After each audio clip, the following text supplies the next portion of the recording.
I'm expecting a care package with your name as a sender. Haha, later.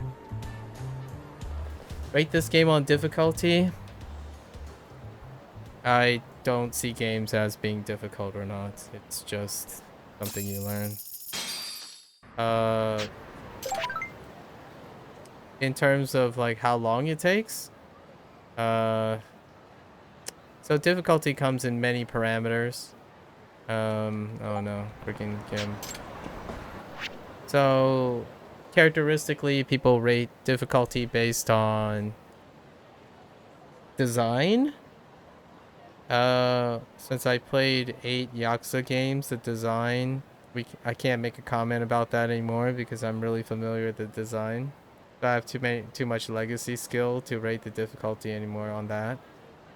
Another parameter of difficulty tends to be how long it takes. This game's on the shorter side. So if you were comparing it to Like a Dragon, this game would be as long as the shortest Like a Dragon. And which version of Yakuza you like best? So the thing is, best means it's cumulative. So all the Yakuza games are one game. So the best Yakuza game is Yakuza. Because that's how I rate games. If you play a game that you can rate based on other games in the series, then the game itself is no longer a legacy game. So if you're comparing things like Dark Souls 1 and Dark Souls 2, they are separate games. So you can't rate these games separately because you can't possibly ever rate another game separated from the previous game because they're required. So like Judgment, I can never evaluate as a human being ever again Judgment without pretending not to know what Yakuza is. Because there are emotional attachments to it. You can try though. Some people like to do it that way. I don't typically. So, the best game is all of them. I spend like, when I'm playing Judgment, I spend almost 60 to 70% of my time talking about Like a Dragon. And every subsequent Like a Dragon game, I'm going to be talking about other Like a Dragon games. So it's incredibly difficult for someone to be objective about a game that is linked together. There are games that don't, though, so you can compare those. Just not this type of game. And in terms of difficulty, going back to the difficulty again, length, we can do length. This game clocks in as one of the shortest of the RGG games. So length, it's on the shorter side. Is that difficult or not? Generally, most people say when a game is shorter, they tend to find it less difficult. So we're doing that, then yes, it's less difficult. In terms of length. Another one would be, in terms of difficulty, tends to be how punishing it is. And punishing tends to be a combo game versus consistency. So these games, the combat is more of a combo game. In this one, it's more of a combo game than a lot of the other games, but the other games are more combo. What does it mean RPG games? What does it mean for RGG games? RGG is Ryuga Gotoku. That's Like a Dragon in Japanese. It's the name of the studio. So Ryuga Gotoku is the studio name. It's also the name of the series. So Like a Dragon is RGG. I say RGG for short because instead of saying Ryuga Gotoku over and over again. So it's referring to the studio and the series. And Judgment is just Judgment. I don't think there's a Japanese name.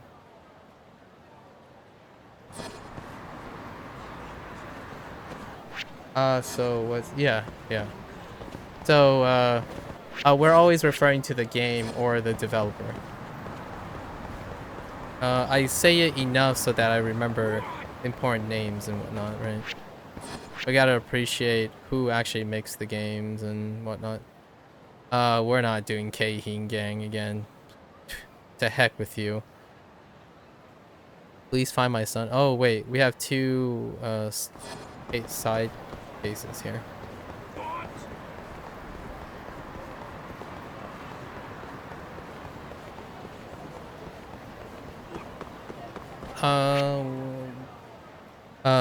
Difficulty also typically difficulty in the scape, it's divided when it comes to mechanics or like success, like how punishing it is. It's often divided into two main categories. Typically consistency versus combo game. In this game, in RGG series, like in general, they're more designed to be a mix of both. But the combat tends to be more combo gamey. So this game is combo game. So it feels bad to me. Like for me, I don't like combo gaming.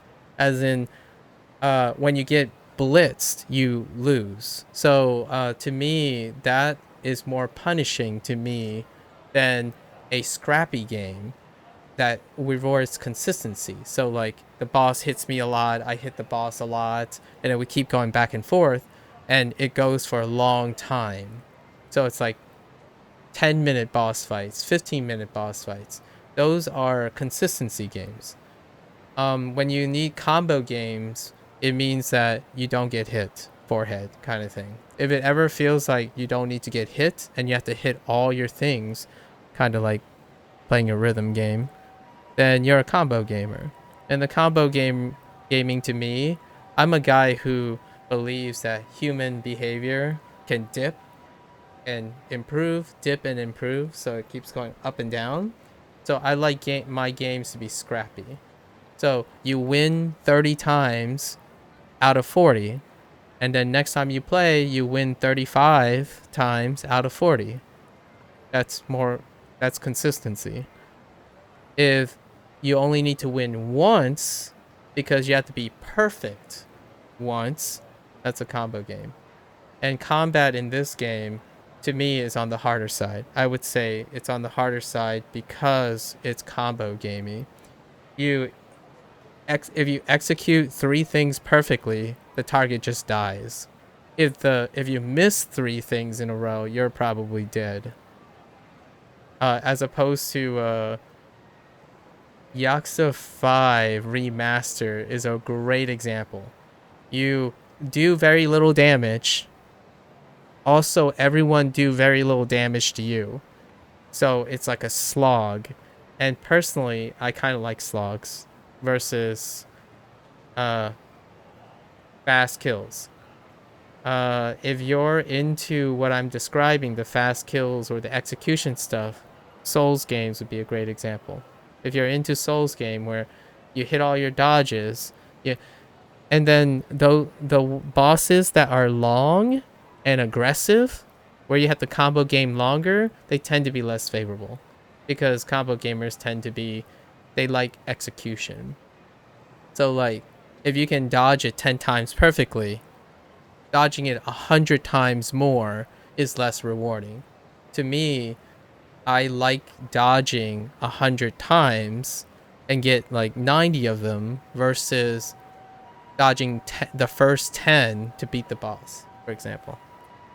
Because what if I screwed up? Then I have to dodge 11 times. I have to make 11 attempts. If I mess up the first 10, I have to dodge 20 times. I was about to ask if you would consider FromSoft. Yeah. So the downside about and then remember that FromSoft is designing in execution. So there are 3 properties I already said: the length, the punishment, and the mechanics, like the complexity. Those are like I'm gonna just say generically accounts for like a big part of the experience. 70 to 80% of the perception of difficulty. And you have to identify to yourself what kind of things about it. So when the length of the boss's gauge extends, it actually detracts from the people who enjoy it. Like from soft games, if you give them a boss that will auto kill you, just like slap you after dying once, like getting hit once, and the boss lasts for like 6 or 7 hits, that will give you just as much a reward most of the time for those particular people I'm talking about, like the vast majority, than dodging the same boss attack 70 times and getting it once. It decreases the enjoyment because you already know you could do it 7 times perfectly consecutively. You should be rewarded for combo gaming, and I don't. If I have to do it 70 times, I want to do it 70 times. Because if I did it 7 times, to me, it's a fluke. However, to get my enjoyment out of those games, I would probably do the boss like 10 times, 7 over. Then it'd be 70 times. So I would at least play the game more than once or something. So I'm offsetting my preferences if I were to play a game like that. It would be like fighting the boss in different ways 15 different times or something like that. In this game, it's not. It's basically you keep seeing me do the same actions over and over again as efficiently as I can because it's the most efficient way to not get tapped. And when you get tapped, you just lose like 30 to 40% of your HP. And if it was on Legend, you'd probably be dead from any of the street fights. And I think Yakuza toned it down. So like it was it was less in the remakes, but Yakuza 3, for example, it at first it was really heavy. Like you dealt so much damage, but the enemies dealt so much damage to you. Then it kind of tapered off. Like Yakuza 5 fights were really long. Like one enemy took like 20 tiger drops to the face and still lived. It kind of tapered off to some extent. Yakuza 3 was like all blocking all the time. And in this game, they block all the time, but when you get an opening, they're like one entire health bar just disappears. So you hit really hard, but all the enemies hit the crap out of you too. And it's a mixed bag. For me, like emotionally. Would I say the game is difficult? No, not really. I don't think most games are difficult though.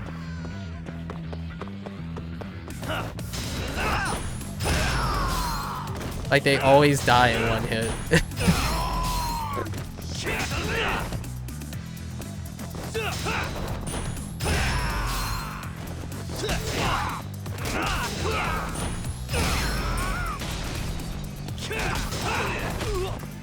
No.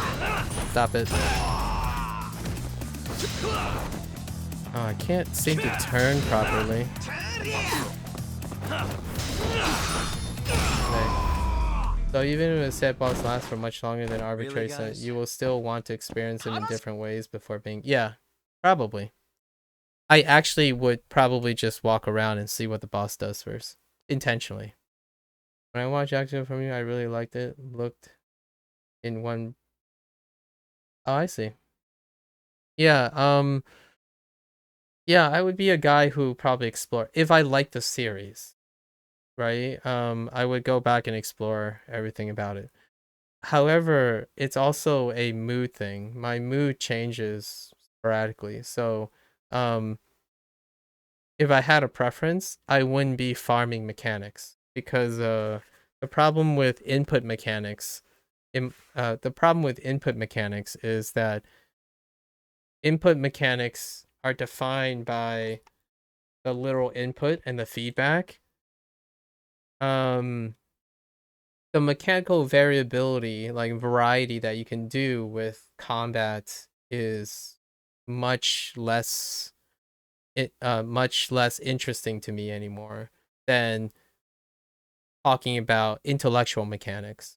So like I would still prefer a deck builder over a Souls game, because I prefer the intellectual stimulation as opposed to just honing my inputs a lot. I play a lot of games with different takes on inputs over the years, and that's good enough for me. Every once in a while, I'll probably revisit again. Like, for example, the young people that play Like a Dragon games, they probably find the combat their center enjoyment of this game. And to me, since my experience with input games on average have been a lot longer, it's not quite as exciting anymore. I think the most exciting thing that I could think of when it comes to input gaming is probably VR, but obviously I don't have the luxury of having a VR setup. That would redefine how input works in games. However, I still buy like new things. You know, like I used to play smartphone games, you know, Osu had tablets, keyboard, so lots of switching up of the inputs. And no, I'm not gonna hook my electrodes to a banana and try to play from like a Souls game with a banana. That's something that goes beyond the 80%, the 80-20 rule. So I'm not going to go above and beyond. I will try to get 80% somewhere else. And sure enough, this game provides. The combat is okay. I think fancier people would try to do fancier things with the combat. But I'm more of a if I can do something really well, I'll probably do it well enough, and then I will look for the next novel thing to do. Guess we're doing this.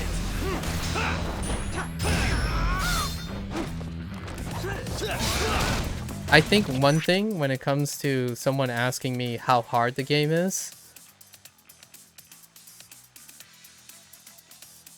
it's easier for me to just say the only games I think most people will agree with me that are difficult, it's probably the games that I don't stick long enough to complete them, because I can't. Like, I haven't. For example, completing a 9-star map on Osu. Even though it's not really completing, but what I mean is, the only way I can depict and say an example that someone would say, oh yeah, that's difficult, would be something that I literally have not finished. Monster Hunter? The only Monster Hunter I played was Monster Hunter World, which I've completed all of that. So, unless they still have more updates, I don't think Monster Hunter World has more updates anymore. But that took a really long time. Like a really, really long time. And that's an input game. So the input game was kind of fun. You've got training tomorrow? Yeah, good luck. Good luck, man. Thanks for hanging out and asking questions. I certainly love talking about random things. Not the achievements. I didn't 100% the achievements.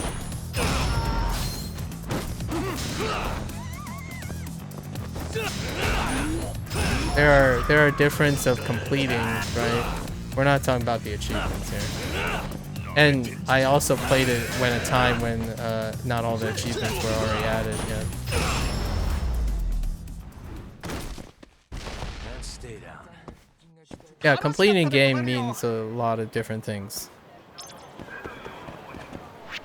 And that Monster Hunter is an input game. So it's not intellectually interesting. It's just an input game. It's very visually appealing though. I do like watching people play Monster Hunter. And the complexity of input is phenomenal in the game. But it's an input game. it's not mechanically rich. Out of the way.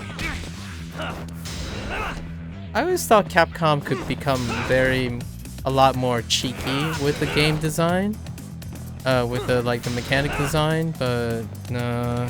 I think the Final Fantasy stuff was pretty good. Really, guys?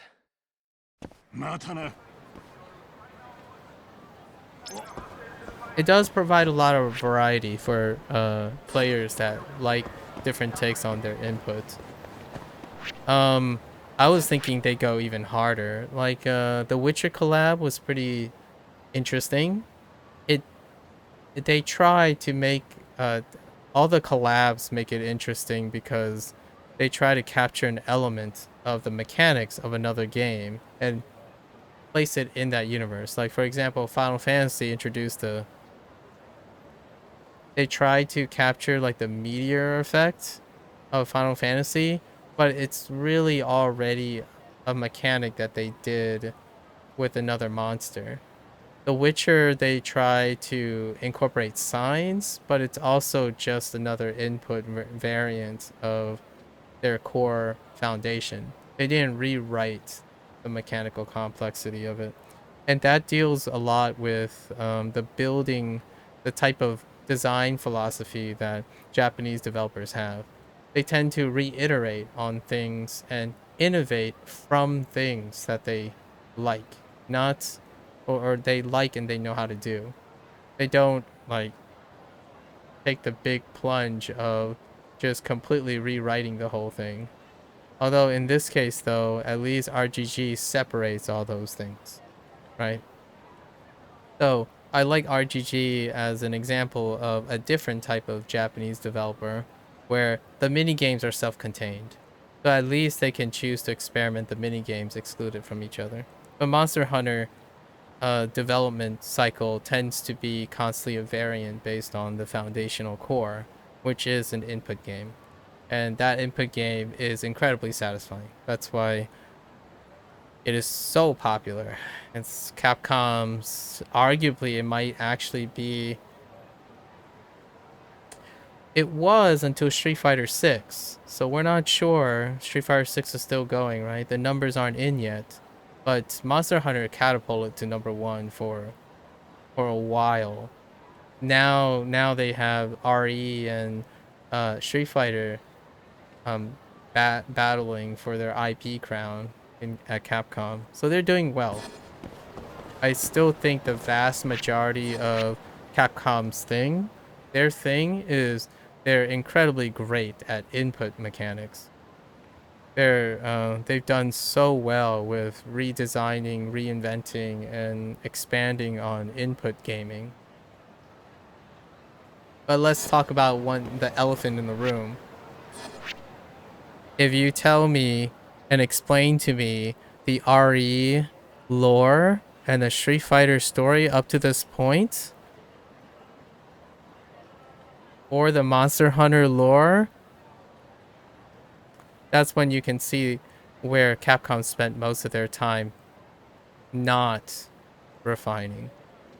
No, that's because there is a stigma on it for being convoluted with different intellectual. I say it's pretty balanced, meaning at a certain point you will have to put in thought in managing your gear and likely will not have. Yeah, but that's crossed the 80-20 line. So you're talking about gatekeeping now. So you're borderline, you're moving into gatekeeping territory. That would not be applicable to a person asking you a question. So like if anyone approached you on what do you like about Monster Hunter? And the likelihood is they're thinking about considering playing or trying to understand. If you're a person who plays something a really long time, your comments, it's kind of funny because you're talking about the stigma on it being convoluted. It's only convoluted to someone who's gatekeeping. So, like what I mean is, you can only appreciate that from a position of experience. Anyone who asks you about Monster Hunter would have very little empathy or sympathy with any remark you make. So you try to make a remark that understands that you can't invest over 80%. You have to start at maybe like 10 or 20%. So when you're talking about the stigma being convoluted and different intellectual mechanics, no one sees that until you actually invest in it. And then the problem with that is that's the gatekeeping coming out. It's the snobbery that comes out of human behavior. I could sound incredibly snobby about Like a Dragon by deflecting someone's interest in combat, or telling someone coming in saying the combat for Like a Dragon is all the same. If they were all the same, I wouldn't be frustrated every time I play a new Like a Dragon game. It wouldn't be frustrating if someone played more than 7 Like a Dragon games because they know they have to relearn everything in the same combat that someone always sees. I can tell you now, that would be something that can only be appreciated at a certain point in a game's lifespan.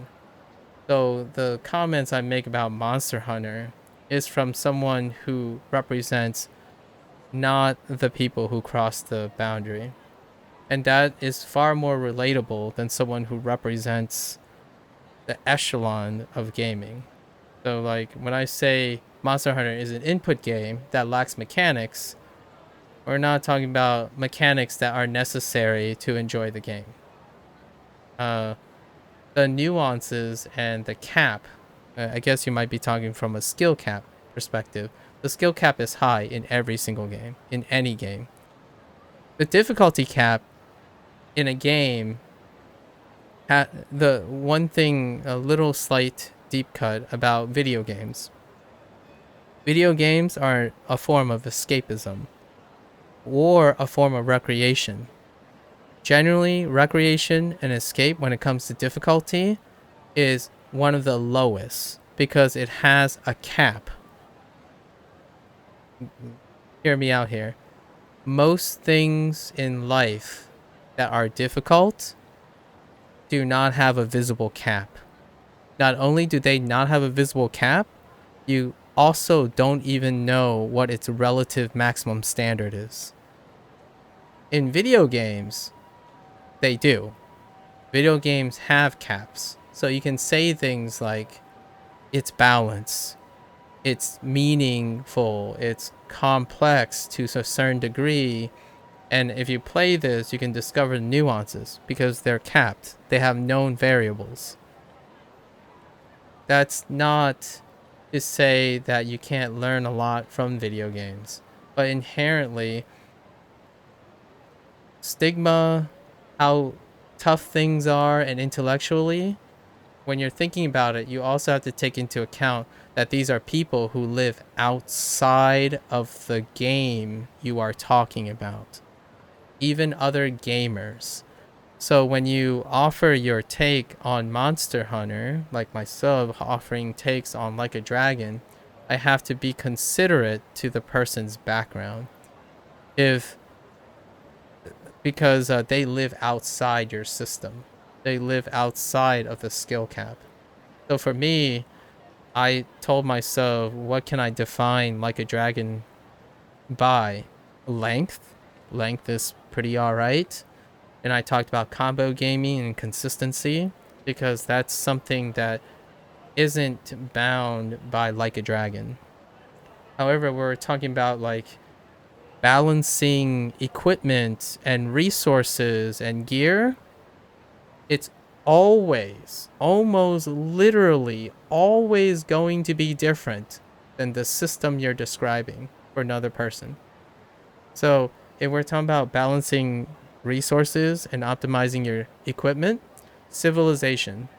When it comes to managing resources, Monster Hunter would be like, if you use civilization as a benchmark, if someone did for resource management, Monster Hunter would be considered one of the lowest complexity of resource management.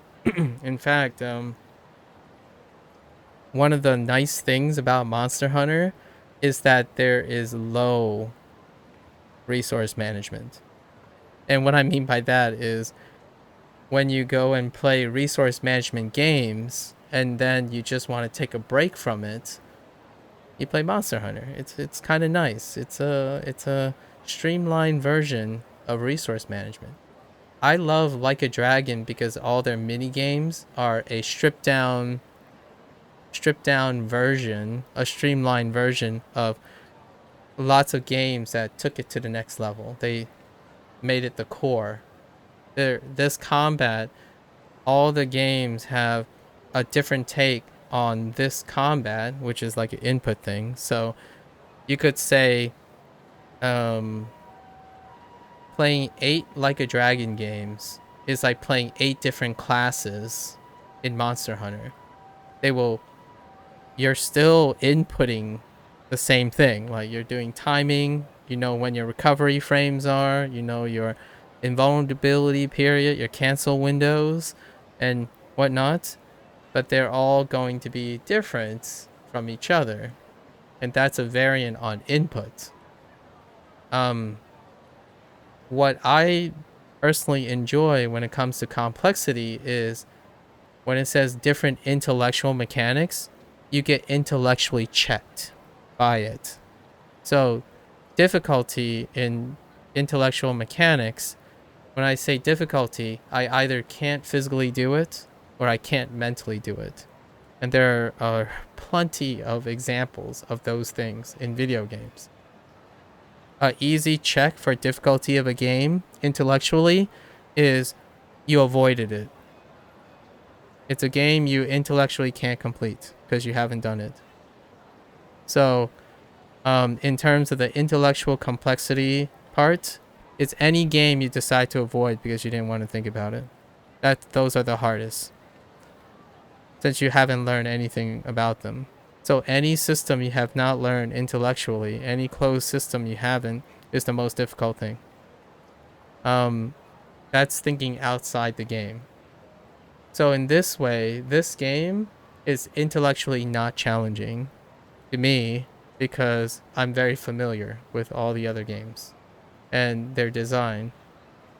Any other game that I haven't played, they present more different intellectual mechanics.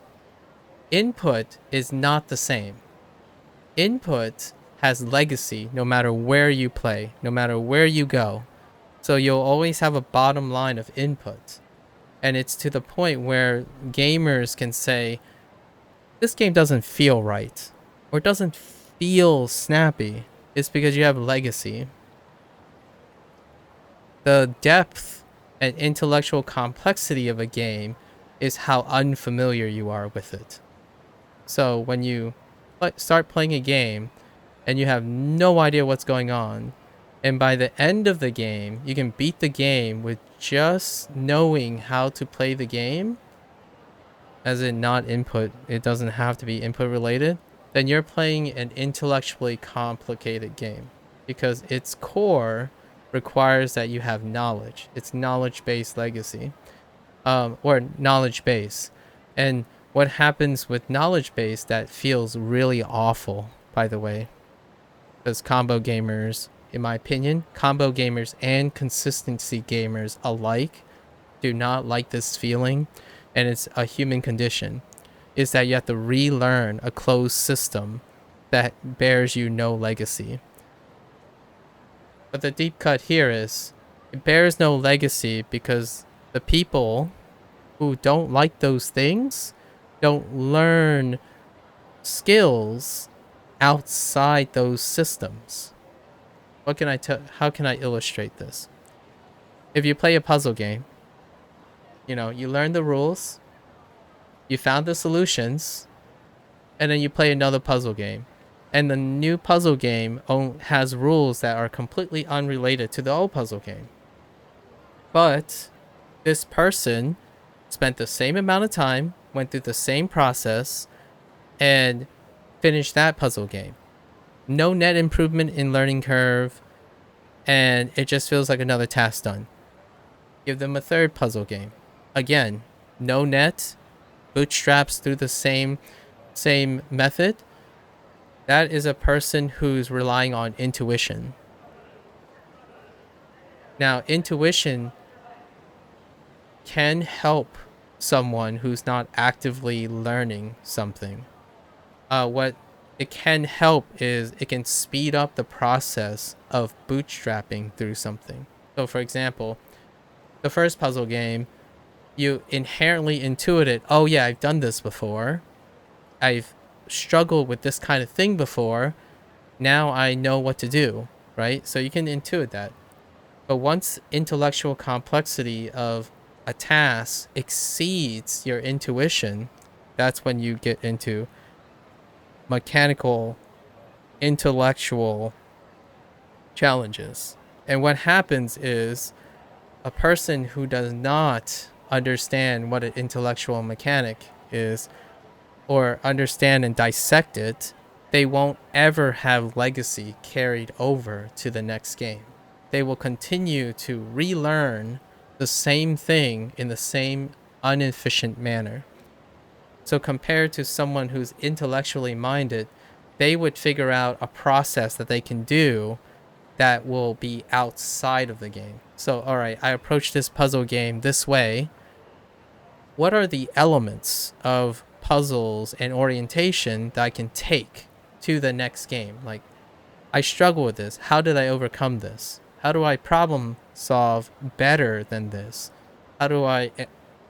It's abstraction is the word that I'm really talking about. The ability to abstract an intellectually difficult task and using that as a legacy skill. So that's the difference, in my opinion, the biggest difference between an input gamer and someone that seeks intellectual gaming. However, most people have both those skills. It's just, it's different balances of different skills. And I would say I am selectively biased towards intellectual gaming now. Input gaming might come back up again when I forget. Like, I forget the feel. The downside about that is it takes a while for input to fade. Like, I like doing things when it is intellectually stimulating as well. A great example is I haven't rode a bike in a long time. It might actually be also intellectually stimulating to relearn how to ride a bike, because the input is really foreign now. It will recuperate very well. And it's not to say there are benefits to being input forward and intellectually minded. Input is consistently reliable, and video games provide that comfort. So when you hop from Call of Duty to Fortnite to Valorant to Battlefield, yes, they are intellectually and contextually different. However, you also carry over input legacy. When you start a puzzle game and go into another puzzle game, for that person, it will be like starting from zero. So when you start from zero, it sucks because it means you haven't learned anything from your previous game. Like, inherently, you're going to tell yourself, well, it's not a useful skill. Like, once I finish this puzzle game, I don't have to use that skill ever again. Like, so I play the next game. It's like, oh, great, I'm starting from zero again. It's like, oh, great, I'm starting from zero. So you don't feel growth. You do not feel progression.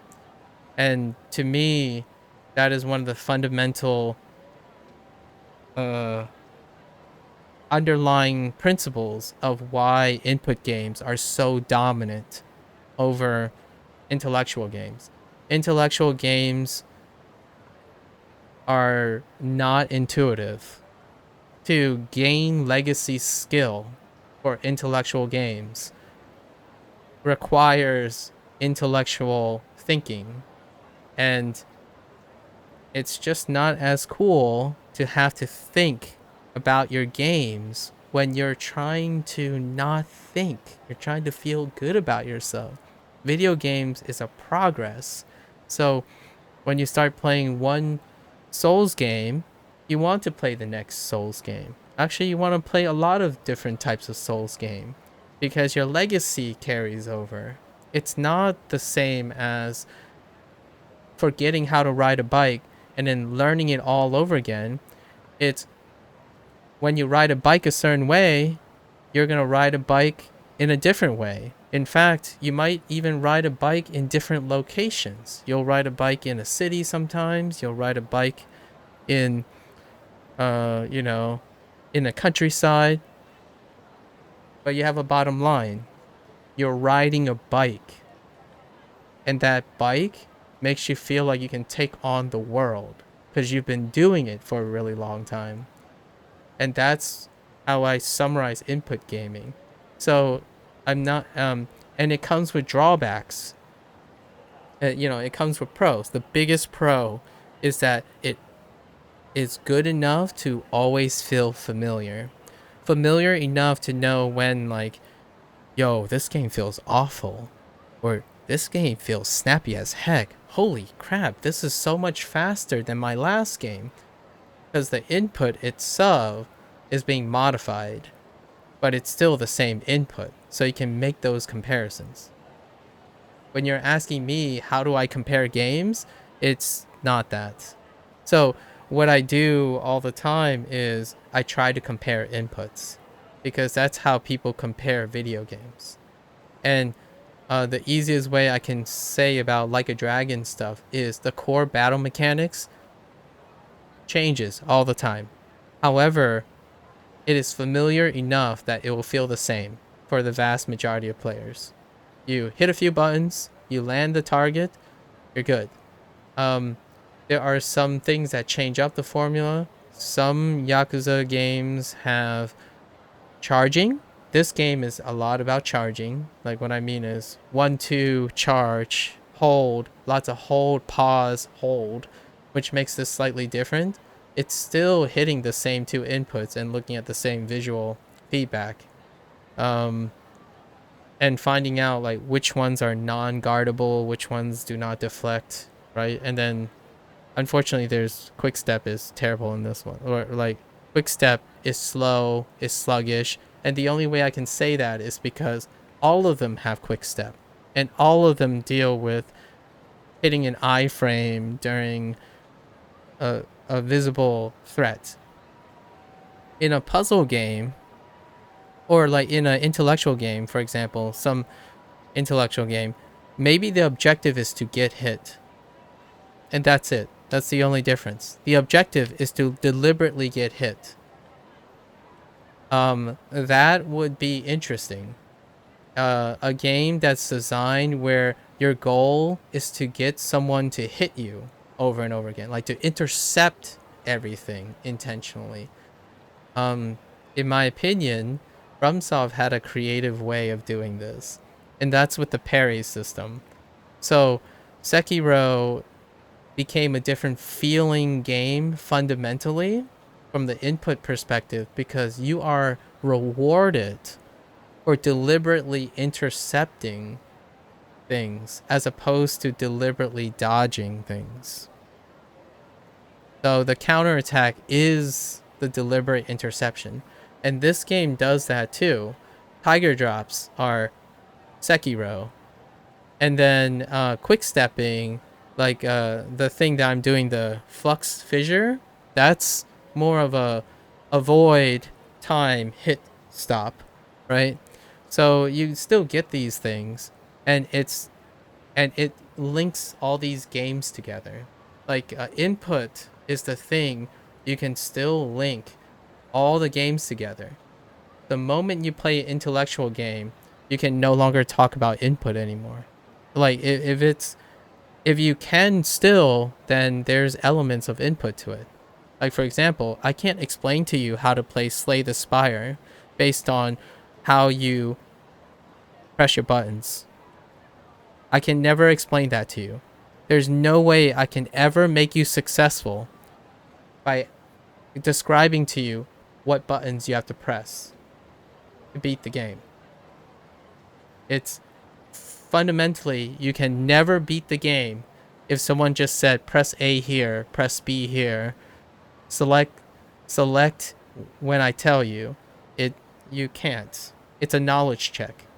So the moment you can say that, you're playing an intellectually complex game. And even more so, when you can try to explain the complexity of the mechanics and they're not predetermined and they interact with each other without like any explainer, like what the probabilistic state is, and that combination increases in complexity to the point where you no longer can accurately tell what the high probabilistic move is, that's when you're really getting into the gatekeeping section. So I'm staying away from the gatekeeping section. Like I can't begin to explain, I can't begin to want anyone to hear the probabilistic, how you calculate the highest probability card choice in a deck builder that has like 15 degrees of freedom, as in there are 15 moving variables that interact with each other. So when someone says, oh, which card do I pick, can you explain it to me so I can never make the same mistake again? It's like, well, you don't make mistakes in intellectual games. You make the move you see. And it's kind of like explaining what's the point of chess to an input person, right? If you're talking about an input gamer who's dominated by input gaming, the idea is like, I don't get it. Why don't you just make an AI and it'll beat every human, right? Like that's not the goal of an intellectual game. The intellectual game is you're playing the human. Like what I mean by that is you're playing the human's ability to perceive the different mechanics. So when I see Souls games, you have a lot of different types of players. Like you see them. You like one's gonna use a sword and one's gonna use a big thing. But here's the thing. If you take all those multiplicities, the entire population sample of Souls games, and then you statistically break them up into their distribution, the nice thing about that type of game is when you're given the choice, it's no longer an even distribution. It's no longer like a random distribution. You will have things that work and things that don't. And a game designer can use that statistics to better hone their game, aka balancing. As in balancing, like is it fair? Like is it evenly distributed? That's when you're playing a game that is bound by not just knowledge. In a knowledge game, in an intellectual game, you do it the right way most of the time. You just do it the right way. And then what is the right way? Well, it's the best way you can think of. However, if you go really, really high on the knowledge check, it can go as high as you'll never beat it if you don't learn anything. As in, you'll never win if you just don't know the information. And that's what I refer to as the difficult intellectual check. What is a great example of that? I can tell you it's not a video game. It's absolutely not a video game. And it's the one thing it's the one thing the vast majority of video gamers are trying not to do. So, just to put a big perspective of why intellectual games are not as popular, we have to think about what gamers are. Gamers are kids, they're adults who just want to not practice life skills. life skills tend to be a knowledge check. So when I think about games that I'm doing, like the games that I like, it's only because I'm comfortable with not having to avoid it. So when you think about the bigger game design philosophy, right? You want to design a game that is input friendly. You want to design a game that's focused on making the input the most approachable possible. In fact, people play turn-based games only because it's not input restricted. As in, the people who choose to play turn-based games, coming from that perspective, is because they don't have the confidence that the input is on point, not because they're going to fail because of a knowledge check. And that is a really deep cut, because the first complaint and the first reason why intellectual games are not popular is because they hit a knowledge check. And when you hit a knowledge check, forget it. It's like going to school. Why would I want to go to school? For me, I don't feel like that in real life. So I'm also not escaping that while I'm playing my video games. If you don't like school, if you don't like knowledge checks, if you don't like figuring out things by sitting there and studying, there's a very low chance you're going to want to play a video game that makes you do that. Come on. Big, deep cut though. If making it into a video game is just enough for you to want to do it, video games can be something that enables someone to embrace intellectual challenges. And then that can make them healthier. Like they can carry that skill to life, and life tends to reward you with that type of thing. So when I think about inputs, right? How do you solve an input problem? Well, a lot of times the minimum thing is you see your goal, and then you use your limited intellectual perception that you want to expend as little energy as possible so that you can focus on the input, right? So FromSoft, in my opinion, I always use FromSoft because they have been a gold standard of input gaming design for a while. They've caressed just enough complexity intellectually that most of their player base are willing to do that knowledge check to enhance their input gaming. Now, what is a great example of when the knowledge check becomes too complicated?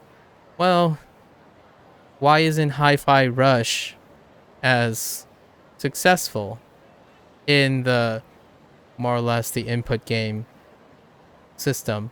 Because now it adds 2 or 3, just only like 1, maybe I'm gonna say at most 2 layers, 2 degrees of freedom in the input game, and it already like dropped in popularity. Like what I mean is it removed people willing to play the game.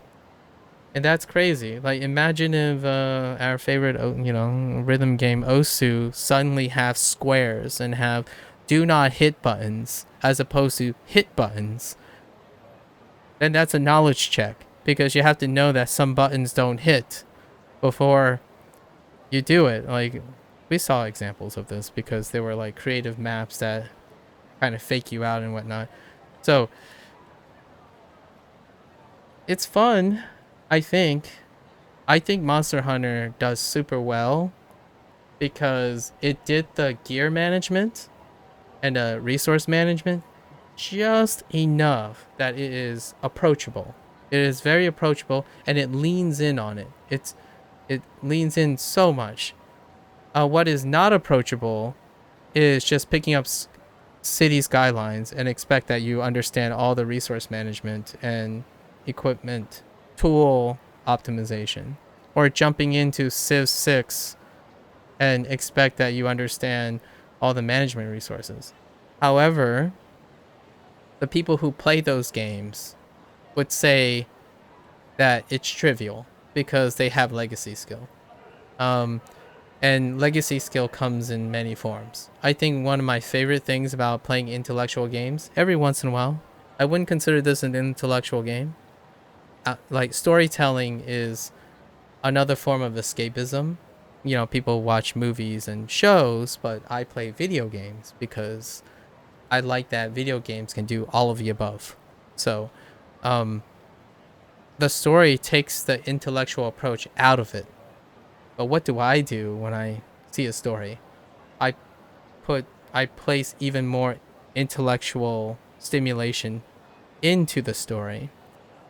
So, yes, it can be annoying if you're a person who's inherently an input gamer, and then what's also associated with that is the idea that they don't want to think about complex thoughts, and that's not a good or a bad thing. Complex thoughts is exhausting.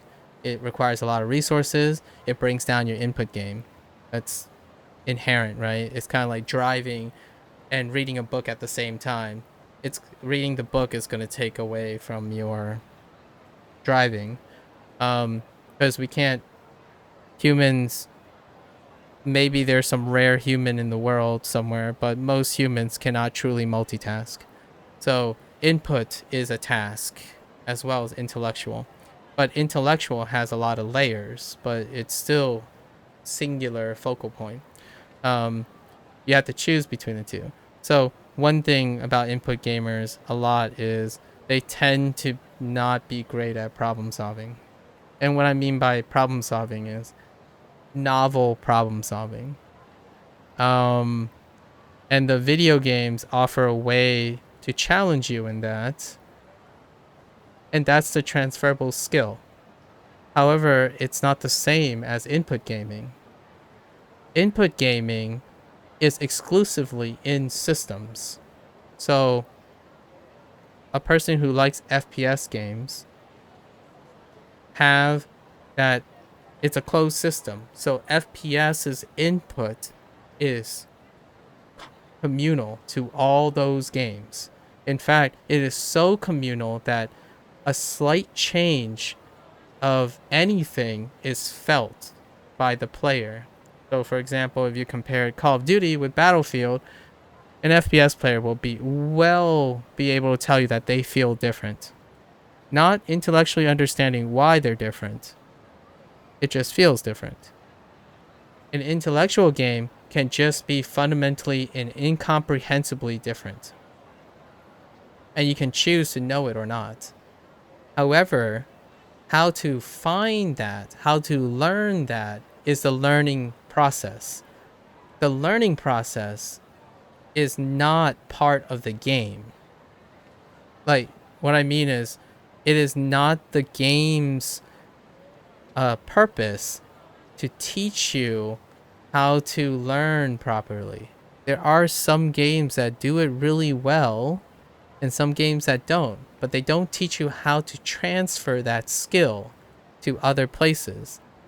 So those people who like to play those type of games, they develop rewards because they know that learning one game can be beneficial to learning a different game, intellectually speaking. Not the whole input thing, because you would know if you don't make the inputs, you're not practicing the inputs. So that's difficult. But going from one intellectual game to another intellectual game, what happens is your learning curve goes down. Well, you can test yourself if you're an intellectually minded person or you're input dominant person. However, you're both. So there's going to be some extent. However, one of the things that define how much legacy skill you have in intellectual versus input is when you play a game, what's your learning curve like? If your learning curve is like a Souls game, you hop in you're good. You know how to dodge roll, you know how to hit something, you're good because the input is there. And then you have going from, I don't know, Slay the Spire to Hearthstone. The inputs are good. You know how to select them. A is select. All the inputs are usually conserved a lot of times. In fact, if you go from convention, it is a negative for input gamers. Like, oh, A is always confirmed. Why did this game decide to choose Y? That's what intellectual gaming is. When you play an intellectual game, they change the rules. So imagine that being in Call of Duty. What would Call of Duty look like as an intellectual game that deals with input? Well, oh, you use the right trigger to shoot. Okay, well now the start button is shoot, and you don't get to choose. That's more intellectual. It's a knowledge check. So if you don't know if start is shoot now, you'll never be able to shoot. And that's kind of, it's awful sounding, in my opinion. And I don't think I'm very well, like, it. The things I'm describing, it sounds awful because it kind of feels awful all the time when you're playing an intellectual game. In the beginning, you have to be comfortable with feeling like, I don't know what's going on. I feel stupid. It's supposed to make you feel stupid. That's where you start. The type of resource management and equipment that Monster Hunter has, it's common to almost everything now. So the reason why it feels balanced and interesting and approachable is because they conserved it. When you get to another game, it might not be that open. Like, you might not even know how equipment works. Like, for example, what if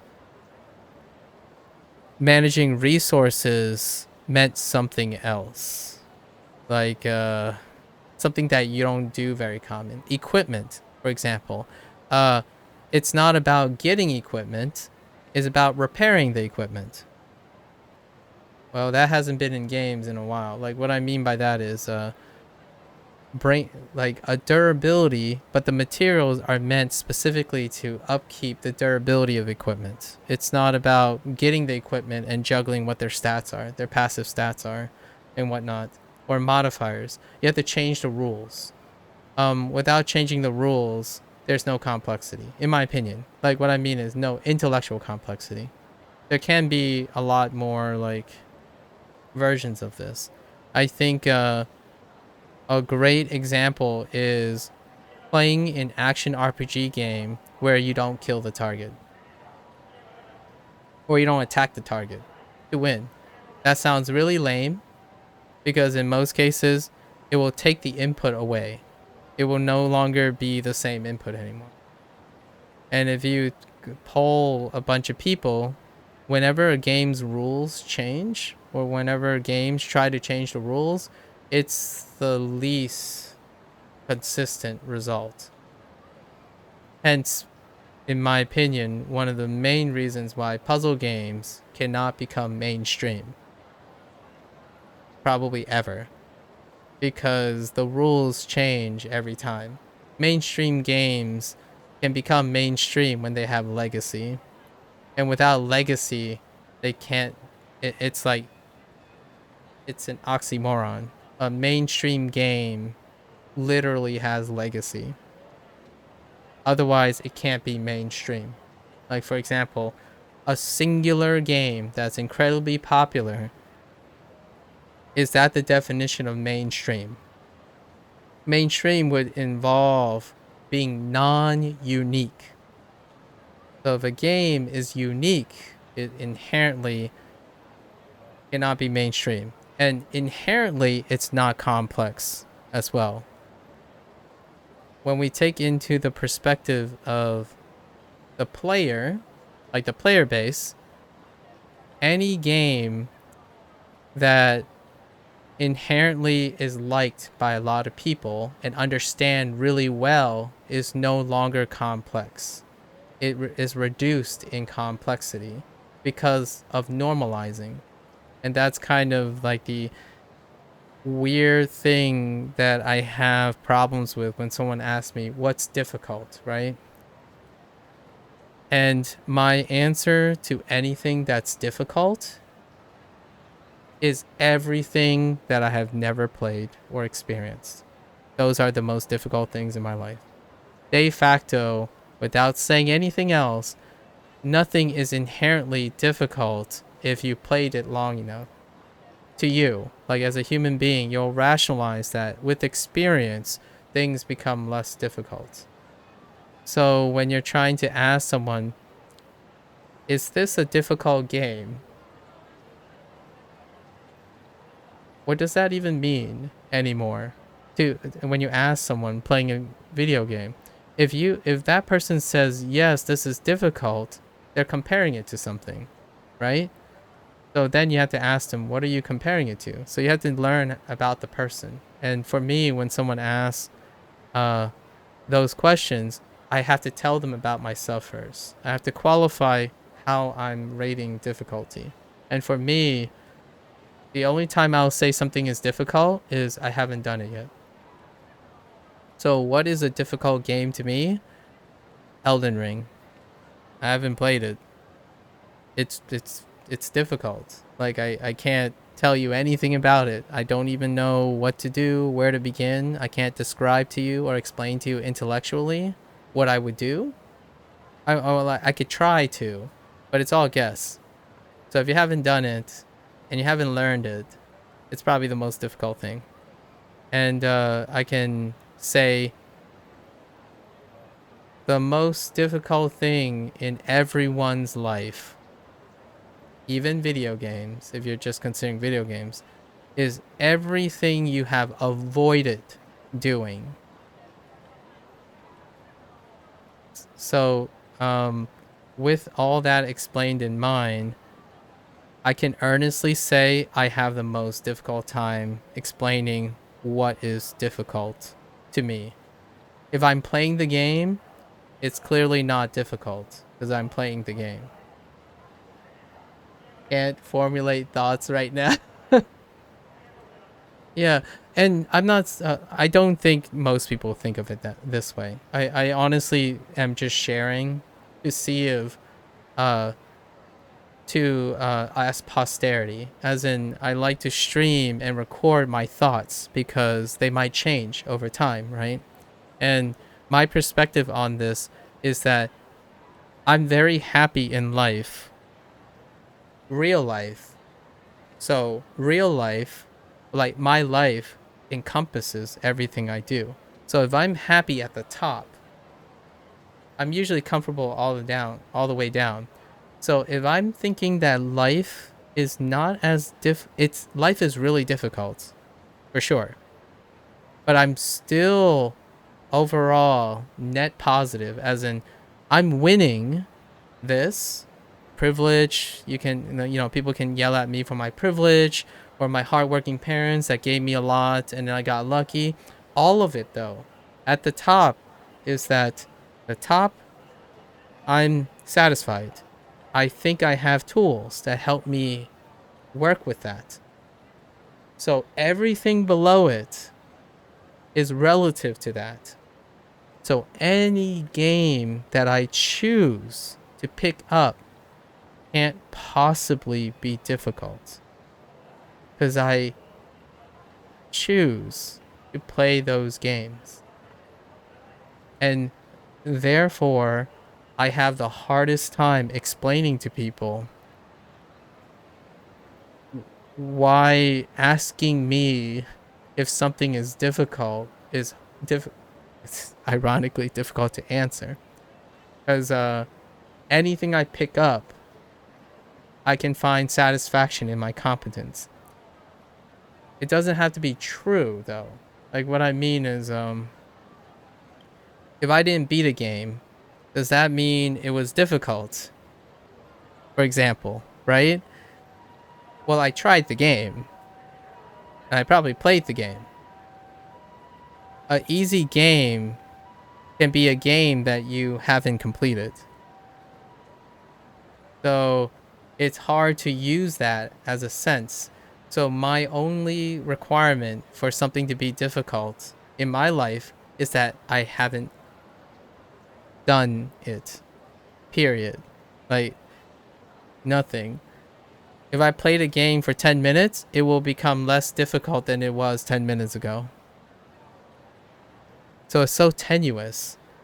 And so I pick, going back to that, so I pick complexity, how to measure complexity and difficulty based on numbers, like based on things that can be measured. And they're still not that great. Like how long it takes to complete a game, like that's not that great. How many degrees of freedom? I use the phrase degrees of freedom. It's basically like, for example, you have one attack, then you have a light attack and a heavy attack. That's 1 degree of freedom. It means you can choose to light attack or heavy attack. This game is a light attack and a heavy attack. But then it has grab, so it's 2 degrees of freedom. Or it's n-1 is what I'm using. So you have your choice, but it has 2 additional choices. That's kind of how I'm using it. I don't think that's the accurate way of using it, but that's what I mean by degrees of freedom. So when you approach a target, you can hit 3 things, right? But then there's other forms of quote unquote inputs, right? When you tap longer, tap harder, release quicker, hold on longer, there, and then you have more and more degrees of freedom. So, like for example, the first, sorry, I totally messed this up. The first degree of freedom is you choose to hit grab, light attack, or heavy attack. Okay? I totally botched this. I have to retract this. So the first one is you choose what you're going to do. Are you going to light attack, heavy attack, or grab? On top of that, you're going to have to decide how long you're going to press it and when you're going to release it. That's 2 degrees of freedom, as in on top of it, all 3 inputs have another permutation of degrees of freedom. So in a deck builder, every rule can be a new degree of freedom. Rules, so there are different degrees of freedom of rules. So for example, the first one is you play an attack or defense card. That's 1. But on top of that, every attack and defense have a value. Like 1 value. Let's just stick with 1 value. But the cards can have multiple values. And all those multiple values add another degree of freedom. So the rules are multiplicative, as in the series of ideas that you have to take into account in order multiplies on itself. In an input game, it's not. It's generally like 2 or 3 degrees of freedom. As in, you choose to dodge or you choose to attack. And then the next degree of freedom is what the type of attack it's going to be. And then often in a separate system, which is the equipment and the management, right? Like especially your equipment, the equipment system probably has at most 2 degrees of freedom, which is what are the modifiers and what are the stats. If you're, I could even be lenient and say there's another degree of freedom about weight, like cumbersome, like it affects your input, right? Your dodge roll and stuff. Maybe that's like a side thing. Why can't everything be 1 degree? Honestly, puzzle games? No, a puzzle game where you only move up, down, and left, right, and you only push a box was one of the first examples of 1 degree of freedom. But the problem is that's 1 degree of freedom on inputs. because that game that I was playing for a while, Monsters Expedition, uh, the only thing you do is push objects. But technically, it's one degree of freedom at first. Then for like, I would say 30% of the game, 2 degrees of freedom. And at its complex, it's 3 degrees of freedom. Because the objects have different interactions. So it's built on top of that. So you have to know how to order them. But puzzle games are really good. Ironically, I understand when you're talking about degrees of freedom, puzzle games are quite good. Because there are puzzle games tend to, if the most elegant puzzle games, they tend to have the lowest, like, they build up really well. And they don't go beyond, like, incredible complexity. So that's kind of a nice thing, but the downside of puzzle games is they're restrictive as well. Um, it's weird, but often, like, in terms of FromSoft games, right? When you add more degrees of freedom, it kind of feels great. It gives you more choices a lot of times.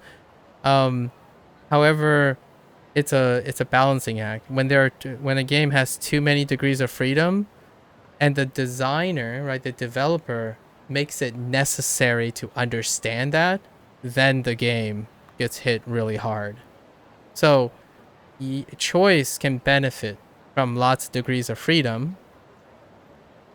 However, developers tend to think about challenges when a game gains degrees of freedom. Like, why add the degree of freedom without challenging it, right? So I love indie games because they actually have lower degrees of freedom a lot of times. And you explore that to the best of its ability. So it's very simple. It milks the 1 or 2 degrees of freedom as much as it can by contextually changing it. But you're still only making 2 decisions back to back, like 2 things. And that, I think, is one of the goats for developers. They want a game to appear complex. However, the decision making is low on degrees of freedom. Souls games are brilliant, and Monster Hunter games are brilliant because it makes it feel like you're juggling a lot of intellectual decisions, but the degree of freedom is really low.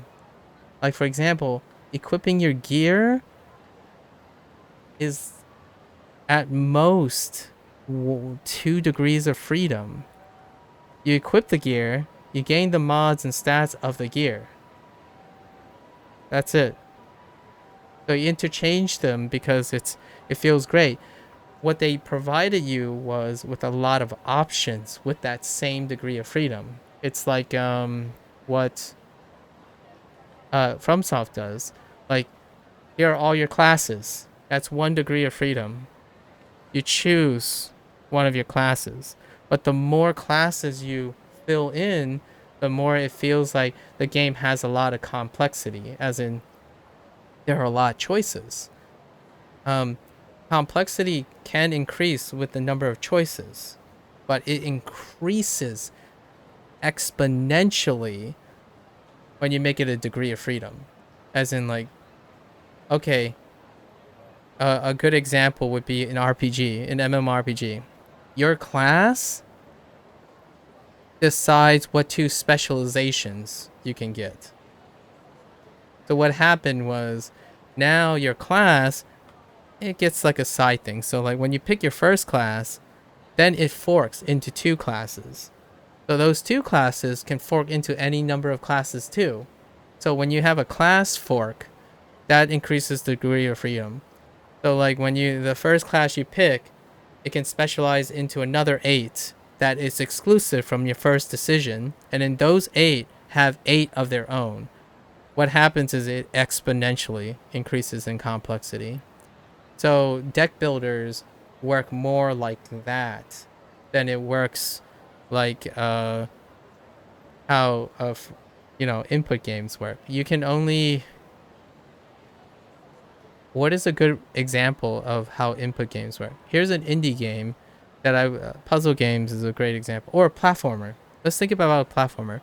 So, um, a clever way indie games have increased the degree of freedom on platformers is that they change the orientation. So what I mean is, you know how platformers are side scrolling. You jump one platform to the other platform to the other platform. Suddenly, and kudos to Nintendo. I forgot his name. I think it's Miyamoto. I think that was his name. The guy who makes Mario, or like founded Mario and its philosophies and stuff. I'm not sure if he's like literally still contributing to the Mario thing, but for example, now everything flips upside down. So now jump, right? Your jump button is getting closer to the bottom than it is getting to the top. However, if you really want to mess up the inputs, right? You have to change the inputs. So there's things like inverting is a soft degree of freedom. Basically, now you have to rewire stuff and say, well, at any time, the whole thing can flip upside down. So my intended action is a different action now. Or another great example would be shoot 'em up games, like the vertical shoot 'em up games. Uh, Ikaruga from Treasure on the Dreamcast, which was then re-released on PC, colors. So you have to swap between and red and blue. So originally it's 1 degree of freedom because you just shoot at everything you're seeing. But now you have to decide when to shoot red or blue. That's 2 degrees of freedom.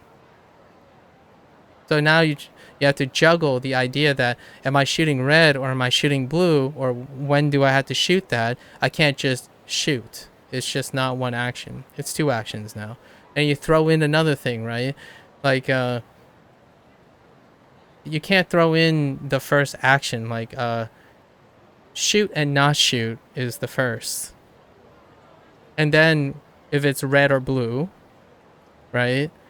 And then I don't know what's another one. Ikaruga actually just stopped at 2, right? So that's already complicated enough for me. Like an input game that has a lot of degrees of freedom, not for me. I can't. I'm not that skilled to, like. Well, I try, but they become really difficult. Most input games just offer at most 2 degrees of freedom and just give you lots of choices on how to do them. And that's fine. Most of the mini games in this game are designed with actually just 1 degree of freedom. Yeah, almost all of them is just 1 degree of freedom. And then a knowledge check. So you could argue that a lot like the Mahjong would be a good example. Shogi would be a good example. Those are probably the least popular of the mini games because they have higher degrees of freedom. Without a doubt, if I had to take a gamble and visit RGG studios or talk to all the mainstay content creators for Like a Dragon, I think easily the mini games that are the least popular are the mini games that have the highest degree of freedom, which would probably be Shogi and Mahjong. Another good example would probably be pool, so billiards, golf, maybe. Golf is like 2. It's 2 at most. Yeah, I can see only 2. Batting is fine. Batting is alright. It's just 1 most of the time. Actually, some of the games have 2, but it's not that bad. Or it's related.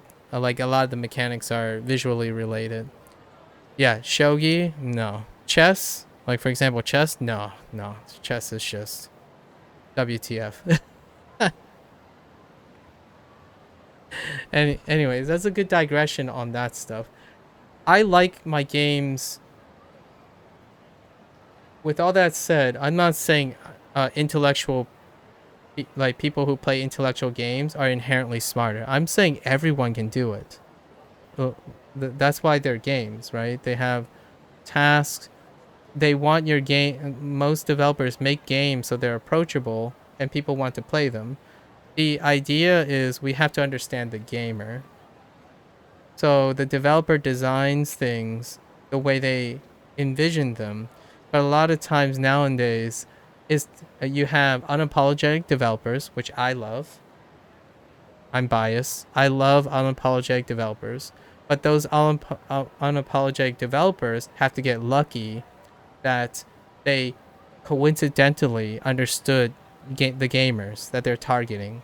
And a lot of times that factors into their design. They're like, we're making a game, but who are we making the game for? Or like, we want to make this game. What kind of gamer would buy our game? And that's honestly more of an executive thing. So that's why there's always the developer and the publisher. The publisher is more spend most of their time figuring out, okay, what do the gamers target audience want? And we need to include those things. Or how, financially and all that stuff. So to me, for me, I would say the reason why there aren't input intellectual games is because can you even imagine what that game is like? I think my head would explode. Like, I legitimately think I would love to play the game, but I would fail incredibly hard. They are separate for a reason, for many reasons, but understanding what the gamers want, those things won't see the light of day. Like, imagine juggling a. Oh, I got a good example of this. I have a really good example. Final Fantasy Crisis Core, like Crisis Core game. So what they did for the first time in Final Fantasy for that thing is they decided to add a roulette system. I forgot what it's called. It's like it's some sort of roulette system that constantly goes, and then they moved to more of an action command game while trying to maintain the ATB and action cooldown stuff. I mean, nowadays though, Final Fantasy is doing pretty well. Like Final Fantasy VII's remake, right? It's doing well, juggling all these things. But just imagine adding one more thing to that. It sounds incredibly hard. Like Hi-Fi Rush was a push to 2 degrees of freedom. 2 degrees of freedom, a type of gameplay, but they relaxed the requirement by a lot, and it turned into a 1 degree of freedom, and that's why the game is a lot more popular than it is. Imagine if it required both the 2 degrees of freedom. What is the 2 degrees of freedom? Uh, what you hit with, like what you hit with, when you hit with. So every action you have is both what and when. So you always have to juggle what you're doing and when you're doing it. However, the game was popular because it really didn't matter when. Like, they've scaled the game down so much that unless you're invested to 90 percentile and above, it really doesn't matter when. It's more of a do it every once in a while, and it's fun, it's rewarding, but it's not required. Another great example of a game that they try to do, and it's usually rhythm. Rhythm tends to be the one that most people are like, okay, we'll do it. Metal Singer, the first-person shooter that really was BPM. It's bullets per minute, but Metal Singer is like the more popular, the higher budget version that came out, where you shoot to a rhythm, right? So it's no longer when what you're shooting at or what you're looking at and what you're pressing. It's also when you're pressing it. And I'm pretty sure that game also didn't require a high stringent on the requirement of both. Uh, what would a Souls-like game be like for that? I think something as simple as phasing and phasing in and out would be an interesting thing. So here's my take. To add a slight degree of freedom to the current Souls thing that is thematically appropriate, and I'm taking this from 2 or 3 other games, is so there's gonna be another toggle in Souls. It'll be a 4th button, right? You can either dodge, you can attack, or you can phase. And based on phasing, your attack and your defense do different things. So what that does is it layers on a top, right? So for example, if a boss attacks you and it phases into a different color. So a lot of times it's the color scheme makes it functional. So like when a boss appears red, you have to be in red to attack. And then when it's in blue, you have to be in blue to attack. But in both cases, your mechanics are the same. It's just you have to be aware if it's red or blue, right? A lot of times it's not. Most like more visually fidelity games, they would use subtler indicators instead of functional indicators like shoot 'em ups and indie games where they would literally just make it obvious that it's red and it's blue, and they usually choose red and blue because red green color blindness with blue color blindness, they tend to give off really good shades, so red and blue tends to be the colors. I'm so fixated in my PvP in my mind right now, but I really struggle to come up with anything coherent, even though I feel like I have something brewing. In regards to, oh, I see. Yeah, it's. I just think it's not. It's really difficult. I'll tell you when I see a game like that, or if I've played a game like. If someone else played a game like that, I would love to see their breakdown in how their decision making is going. Because like I understand there's a lot of like we already know right now, right? 1 degree of freedom is incredibly complex. Like it can get really, really hard. So I can only imagine how much more difficult when you go up. I would say some of the most like highest skill cap stuff right now is probably 2 degrees of freedom at most. Some of the most complex stuff, like the most degrees of freedom, they tend to take away input a lot of times. Like they remove input so that it would be more manageable, in my opinion. That's just the nature of the beast. Functionally, removing input allows for other type of things that are a little bit more controlly, because the moment you have free movement, right? When you have free movement and you add different degrees of freedom, the difficulty just, or what I mean is the possibilities just spike out of control, and that's not what video games are for. However, if you really want to do something that isn't just video games, you go to science. Just study nature. Do IRL things.